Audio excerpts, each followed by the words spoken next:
They were wrong about me. My name's Noah Trent, and what went down in that meeting room 3 days ago flipped my world upside down. To really understand how a guy with 25 years in the trenches went from being publicly humiliated to turning the tables on a Fortune 500 CEO, you need to know about two things: the silver pin in my pocket and the phone call I got 72 hours earlier. Let me start with the moment everything fell apart. I was standing outside the conference room, holding a single red tulip, telling myself it was just a small gesture, a warm welcome for the new boss. "Welcome to Ironvale Group, Lucian Ward," I'd rehearsed in my head. "Glad to have you with us." After 25 years at this company, I'd learned that respect carried more weight than job titles. I wanted his first day to feel personal, like he was joining a family, not just clocking in at another corporate machine. But the second I walked in, the air shifted. Lucian didn't smile, didn't even glance at the flowers. Instead, he straightened his tie, warded the room, and said flatly, "Noah Trent, your time here is over." At first, I thought I misheard him. Around the table sat two freshly promoted vice presidents, rigid as statues, pens poised, and ready to sign whatever came next. I stared at Lucian, waiting for that little smirk, some sign this was all a bad joke. It wasn't. He slid a manila envelope toward the polished table, his expression locked and unreadable. In that moment, I could see it. He'd already written me off. My brain refused to process what was happening. 25 years of midnight calls, emergency audits, crisis saves, all of it wiped out in one clean stroke. No handshake, no thank you, no dignity. Just a cold, calculated dismissal. Then he leaned forward so everyone could hear, his tone dripping with corporate righteousness. "This," he said, tapping the envelope with his finger, "is the start of a cultural reform. Ironvale Group must shed its relics to survive. Noah's departure will symbolize our change." No one spoke. The silence was deafening. I felt every pair of eyes on me, not with respect, but with quiet pity. The bouquet in my arms suddenly looked foolish, almost childish. I set it down on the side table, the tulips scent hanging in the heavy air. If you like stories about people who get knocked down but refuse to stay there, about the justice that comes when experience clashes with arrogance, then stick around. You'll want to hear this. I reached for the envelope. My fingers brushed against the silver pin in my pocket, the one I'd been given on my 25th work anniversary, engraved with my name. Its shine caught the harsh fluorescent light, and I held it tight, as if it could shield me from the humiliation that was swallowing me whole. But here's what Lucian didn't know, what nobody in that room knew. 2 days before that meeting, I'd signed papers making me the majority owner of the very company he thought he controlled. He stood there, certain he'd just delivered his big power move, not realizing that moment would go down as his undoing, not his victory. The spark had already been lit. 2 days before it all went down, my phone rang late on a quiet Sunday afternoon. I almost didn't answer. I'd been trying to lose myself in a book, anything to drown out the anxiety about the rumors of a new CEO. Then I saw the name on the screen, Edmund Price. Edmund wasn't just Ironvale Group's founder. To many of us, he was Ironvale Group. He'd stepped away years ago, worn out from endless boardroom battles and investor games. Yet his influence still lingered in the marble halls. You could feel it. And when Edmund Price called, you didn't ignore it. "Noah," he said, his voice calm but commanding, the kind of voice that didn't waste words. "I need to see you." Minutes later, I was in his oak-paneled study. The place smelled of leather, tobacco, and old memories. Edmund sat behind his massive desk, a neat stack of papers in front of him. His hair had gone gray, but his eyes were as sharp as ever, the same eyes that had once steered this company through chaos. He slid the papers toward me. "I've decided it's time to hand the future of this company to someone who's earned it." I blinked, not sure I'd heard right. "Edmund, you mean?" He leaned back, cutting me off. "I'm selling you 42% of my remaining shares." For a moment, I couldn't find words. I'd spent my whole career fighting to keep Ironvale Group alive, never once imagining I could own a piece of it, let alone almost half. My heart was pounding as I ran the numbers in my head. This could be salvation or the most dangerous move of my life. Edmund opened a drawer and pulled out a silver pen. He held it with a kind of reverence before placing it in my hand. "This was mine when I signed Ironvale Group's founding documents," he said quietly. "It's more than a pen, it's a symbol of trust. If you sign these papers, Noah, You won't just be an employee anymore. You'll be the guardian of what this company stands for. I looked down at the pen, feeling its weight in my palm. My name would no longer just sit on a payroll. It would be etched into the company's foundation. Why me? I asked softly. Edmund smiled faintly. Because I've watched the board circle like vultures. I know who's loyal to Ironvale Group and who's loyal only to themselves. You've given more than anyone, sometimes too much, and I trust that loyalty. A lump formed in my throat. Everything suddenly made sense. The rumors, the tension, the timing. Edmund was setting the board up to reveal their true colors. As I signed, the silver pen gliding toward the page, Edmund's expression hardened. One more thing, he said. We'll keep this between us for now. I want to see who shows their true nature when they think you have no power. Their arrogance will expose them. And when the time comes, Edmund said, you won't just defend yourself. You'll decide this company's future. That was the moment I realized this wasn't just about ownership. It was about truth, about watching people reveal who they really are when they think no one's paying attention. And what I learned over the next 48 hours would change everything. 2 days later, Lucian Ward would walk into Ironvale Group believing he was the man in charge. What he didn't know was that the signature already dried in silver ink had made him the intruder. The next morning, I came back to the office for his big announcement, carrying an empty box instead of the tulips I'd once brought in Goodwill. That walk down the hallway felt longer than ever before. The silence was heavy, pressing in from every side. People stopped talking when I passed. Not out of cruelty, but out of that quiet discomfort that comes when you're witnessing something unfair and can't do a damn thing about it. Inside my office, the tulips were still there, drooping in their vase. Morning light filtered through the blinds, streaking toward my old oak desk, the same one that had carried most of my adult life. I set the box down and began to pack. Framed photos from completed projects, worn folders filled with crisis reports that once saved the company millions. My old coffee mug, chipped at the rim but priceless to me, the one that had seen me through countless all-nighters. A small bronze plaque, a thank you gift from the dockworkers in Portland after I helped them through the 2018 strike. And my leather wallet, the one that had warded 3 continents with me, absorbing every scar and milestone along the way. Through the glass walls, I looked out at my team. Some quickly looked away, pretending not to notice. Others didn't even try to hide the sadness in their eyes. I knew that look too well, pity mixed with helplessness. It was the same expression I'd seen on the dockworkers' faces years ago, when an unexpected inspection delayed an entire shipment. The look of people who know something's wrong, but can't stop it. As I folded the old jacket that had hung on my chair for years, memories began to pour in. Nights spent in airports, half asleep in plastic chairs, waiting for customs clearances. Sunrises caught from warehouse roofs after rerouting trucks during strikes. And the one memory that still cut the deepest, the day of my father's funeral. I could see it like it was yesterday. I was standing in Ironvale Group's operations war room, surrounded by maps and red markers. A storm had closed the sea routes, threatening to destroy a multi-million-dollar shipment. I stayed behind to manage logistics, telling myself that saving the company justified missing the burial. I never forgave myself for that.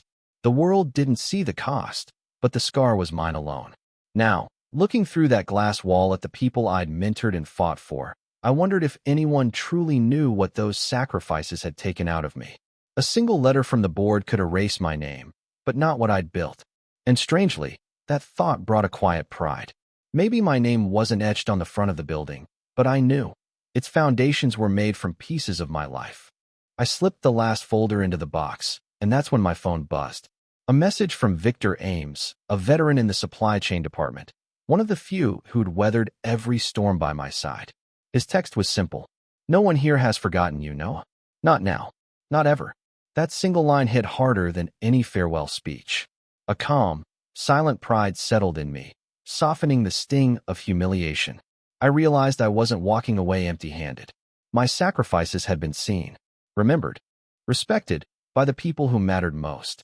But what happened next would prove something I'd never forget. Sometimes, the ones who truly value your worth aren't the ones sitting at the conference table. They're the ones who've stood beside you, who've seen what you're made of when everything's falling apart. By Thursday morning, the entire building felt different. The air was colder, sharper. Iron Veil Group had a new rhythm, one built on fear and pretense. I wasn't in that morning's executive meeting, but word spreads fast in corporate corridors. Lucian Ward had held his first full session with the senior management team, a performance designed to make a statement. Later, someone who'd been in the room told me how he'd strutted in like he owned not just the company, but everyone sitting around that long glass table. He didn't waste time on pleasantries. "We're no longer living in an age of sentiment," he said, pacing slowly, his voice slicing through the room. "This company has been weighed down by outdated systems for too long." Even hearing it secondhand, those words cut deep. Outdated systems. That was his label for me, for 25 years of service, boiled down to a rusted part in his shiny new machine. He hadn't just dismissed my career. He'd insulted every sleepless night, every crisis survived, every ounce of loyalty I'd poured into keeping Iron Veil Group alive. My chest tightened. Anger rose like a flame that had been smothered for years. I could live with being replaced, but being erased? That was unforgivable. Lucian kept going, his arrogance dripping from every word. "We're going to make deeper cuts," he announced. "Departments burdened by sentimentality will be restructured. Risk management, compliance, logistics, all rebuilt from scratch. Loyalty to outdated methods is no longer acceptable." His words were knives. But what hurt most wasn't him. It was the silence of those who knew better, the people who chose safety over standing up. And then, out of nowhere, fate twisted. That same afternoon, my phone buzzed again. This time, a message from a young analyst I'd mentored years ago. He'd been in that meeting, notebook open, recording quietly with his phone. Attached was a short audio file and a note. "Noah, you might want to hear this. They shouldn't be getting away with it." I tapped play. Lucian's voice filled my apartment, sharp and smug. "Old infrastructure," he sneered. "Relics like Noah are anchors that drag us down. His departure will be our symbol of progress." The recording was crystal clear, and right then, I knew his arrogance had just handed me the weapon I needed. The recording left no room for interpretation. It was pure contempt. I gripped the phone tighter, feeling the anger surge through me. But alongside that fury came something sharper, a calm, focused clarity. This wasn't just humiliation anymore. This was a test.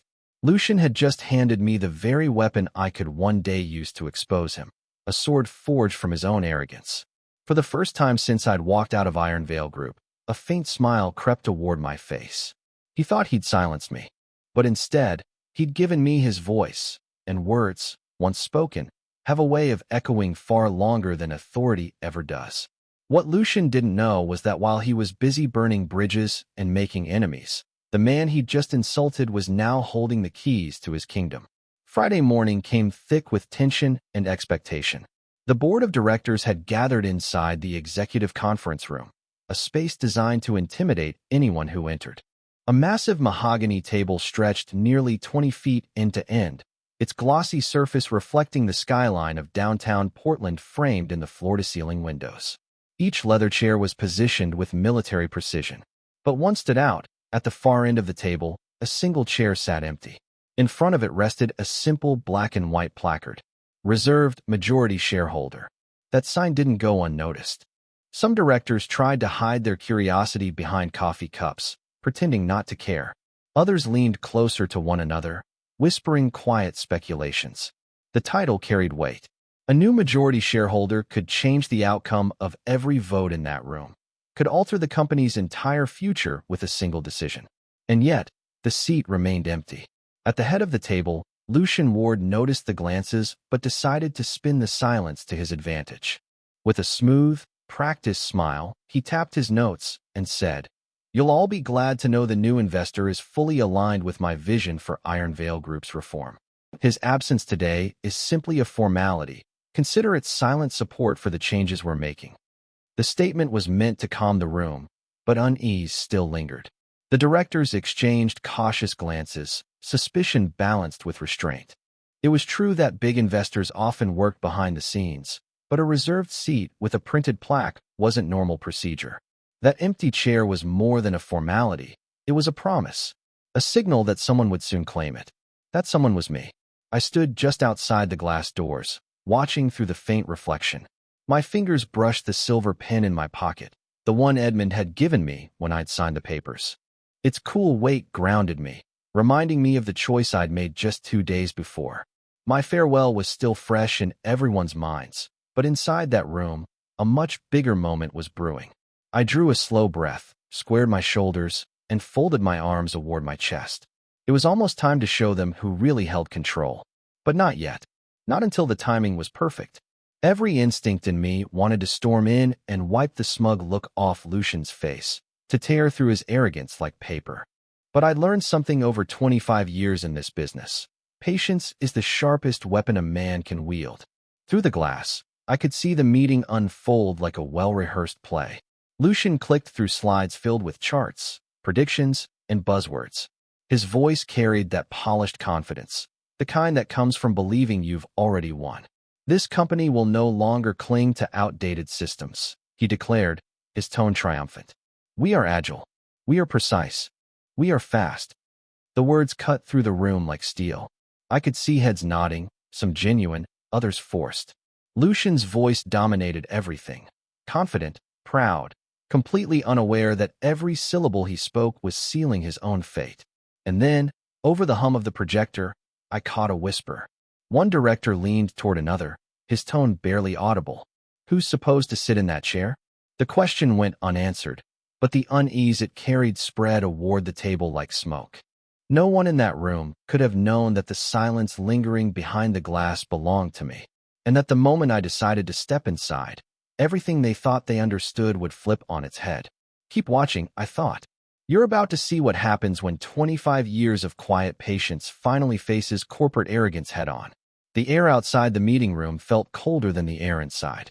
I stood there in the marble hallway, shoes planted firmly, the silver pen clutched tight in my hand.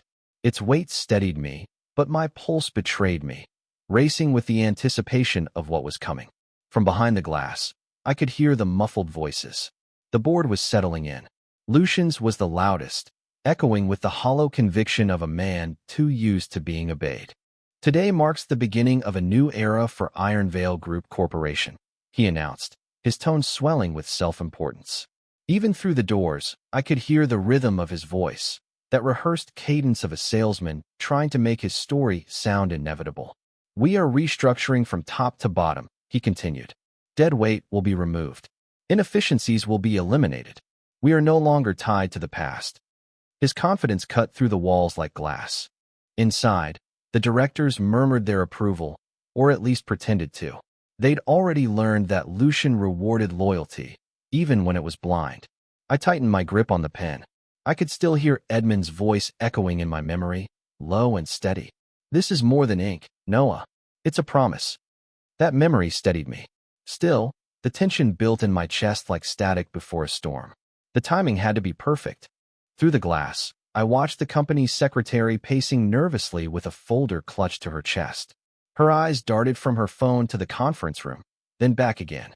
Something was bothering her. When Lucian paused to take a sip of water, she slipped inside and handed him the folder. Her whisper wasn't as quiet as she thought. Property records were updated this morning. Even from where I stood, I could see Lucian's body tense, just for a heartbeat. His rhythm faltered. His fingers clenched the edge of the folder, knuckles whitening before he forced that polished smile back onto his face. For a brief second, the mask cracked. But then, with forced composure, he snapped the folder shut and cleared his throat. As I was saying, he continued, voice louder now, almost defiant. Our path forward is clear. The new investor is fully aligned with my leadership. His interests are my interests. There's absolutely nothing to be concerned about. The directors nodded again, but the look in their eyes betrayed them. They'd caught that flicker of hesitation. His confidence wasn't landing the way he wanted. Out in the hall, I exhaled slowly. My moment was close, but not yet. I needed to let him feel safe, untouchable, right before I took it all away. Only when someone believes they've already won does the fall cut deep enough to be remembered. In my palm, the cool metal of the silver pen grounded me, its weight steady against the storm building inside. The tension in the air wasn't mine alone anymore. It seeped under the meeting room doors, coiling around everyone seated at that long table, tightening with each confident word that Lucian threw into the air like a victory flag. He thought he was untouchable. He thought that chair at the far end of the table was held by a loyal partner. He thought the votes were already counted, the future already his. He was wrong, and soon, everyone in that room would see just how wrong. Inside, a polite murmur of agreement filled the space. Lucian spoke with the kind of easy assurance that only comes from someone who's convinced the hardest part is over. He paced slowly behind his chair, one hand gesturing to the bright slide behind him. "Progress demands courage," he declared. "We've already begun eliminating waste. With your approval today, we'll make it official. Together, we'll define the future of Ironvale Group." A few board members nodded along, careful, deliberate. Another chimed in, "Lucian's right. We've got to move forward." A second followed, "Efficiency is the only way." And just like that, his shoulders loosened. Relief swept toward his face, and his stride grew almost triumphant. For the first time that morning, he allowed himself a full smile, the kind worn by a man who believes he's already warded the finish line. From the hallway, I watched the silhouettes shift behind the frosted glass. The rhythm of their voices told me everything. He had them dangling on his every word. My chest tightened. Every second that passed felt like sand slipping too quickly through an hourglass. Maybe I was too late. Maybe that silver pin Edmund had placed in my hand meant nothing more than a symbolic gesture. Maybe Ironvale Group, my life's work, had already been swallowed by Lucian's arrogance and the board's blind willingness to follow him. My fingers wrapped tighter around the pen in my pocket. Its smooth surface stuck to my skin, the metal warm now from my grip. Doubt pressed hard against my ribs. Inside, Lucian leaned forward, savoring the moment. "Let's proceed," he said, voice full of victory. Hands began to rise.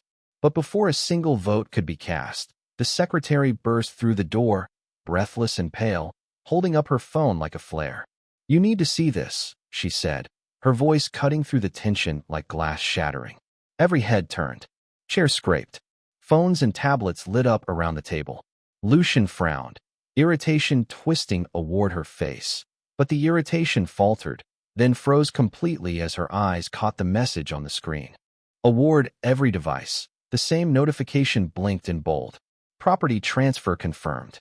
Effective Tuesday morning, Noah Trent holds 45% ownership of Ironvale Group Corporation. This update supersedes all prior filings. The change takes effect immediately and is recognized by the board." The silence that followed was absolute. The only sounds were the faint creak of chairs and the subtle hiss of breath being held.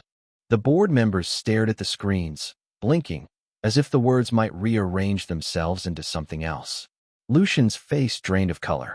The confidence vanished, replaced by the frozen panic of someone who just realized the ground beneath them isn't solid. In the hall, I exhaled. The doubt that had been pressing down on me lifted, replaced by something steadier. Resolve. The game wasn't over. It was just beginning. The silence inside was heavy when I finally pushed the doors open. The glass panels parted with a soft thud, and every head turned as my shoes clicked against the marble floor. I didn't rush. I walked at a steady pace, the pace of someone who belonged there, even if no one in that room had expected to see me again. In my hand, the silver pen caught the light, glinting like a small, quiet blade. I let it hang loosely at my side, natural, familiar. That pen wasn't just Edmund's parting gift anymore. It was proof that my signature carried more power than all of Lucian's speeches combined. Lucian froze mid-sentence. Her eyes widened, panic flashing through the cracks of her practiced smile. "This is a mistake," she stammered, clutching the folder in front of her. Her voice trembled, stripped of its earlier authority. A mix-up with the SEC filings. Trent was terminated.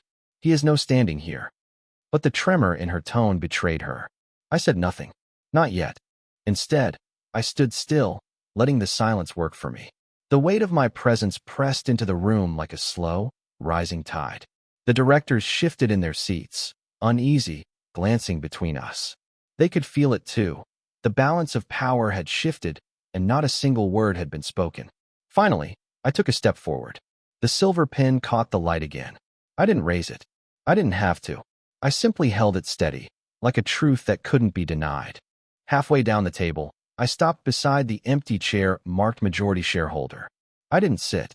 I just stood there, eyes locked on Lucian. The effect was instant. Her color drained.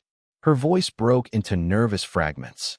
She gripped the edge of the table as if that might stop her from falling apart. But it was too late. The room had already turned.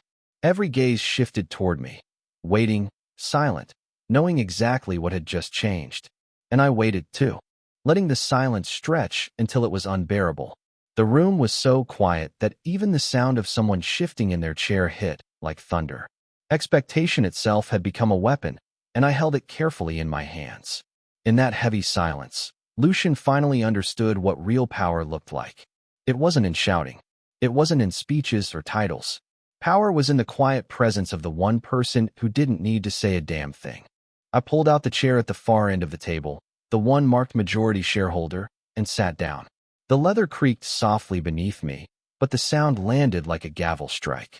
Every eye followed me, the simple act of sitting down louder than any confrontation could have been. In front of me, I set a worn manila envelope on the table, the same one Lucian had shoved at me once before. Its edges were creased from my grip, but it looked right sitting there now, in front of me instead of her. Then I finally spoke. My voice was low, but sharp enough to cut the silence clean. "I do not accept the termination of my contract," I said. The words weren't loud. They didn't need to be. Every syllable carried more force than a raised voice ever could. Lucian lurched forward, her cheeks burning red. "This is outrageous. You're a thief. You have no right to be here. You were fired under my authority." I tilted my head slightly, letting her words hang in the air before answering, calm and deliberate. "Your authority," I said, "ends where ownership begins." That landed. You could feel it. The room seemed to tighten all at once, directors glancing at one another, torn between habit and the realization that the balance had shifted. Lucian slammed her palm against the table. Desperation cracked through her voice. "The board isn't required to recognize this. You're undermining everything we've built." Before she could wind herself up further, one of the senior directors, a man who hadn't said a word all meeting, leaned back in his chair, arms warded, and spoke evenly. "Be that as it may," he said, "I vote with Noah." The effect was instant. Another followed, then another.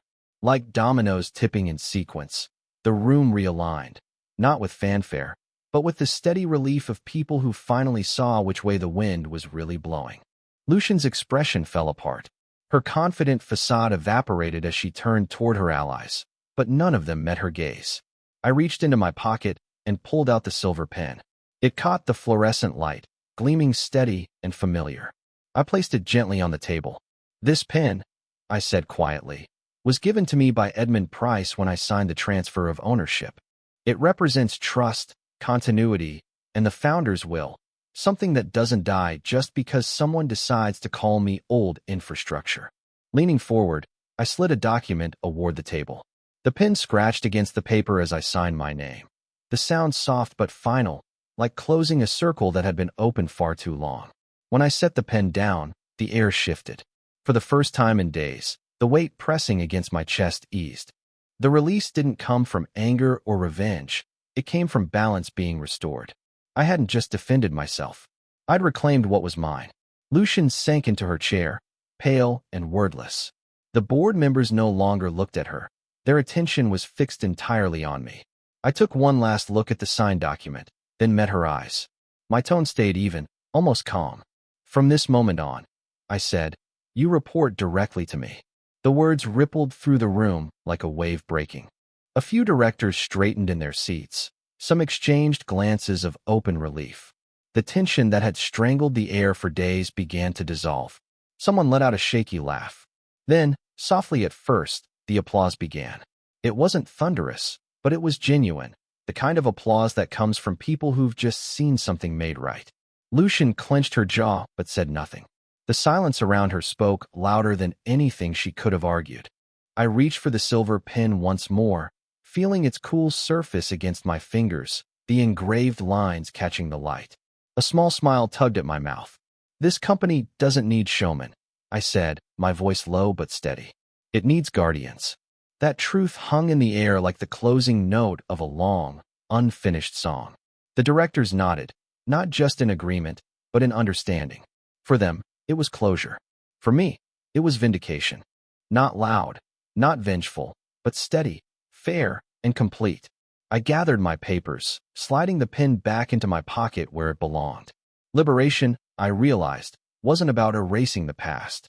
It was about proving that sacrifice still meant something, that loyalty wasn't outdated, and integrity could survive arrogance.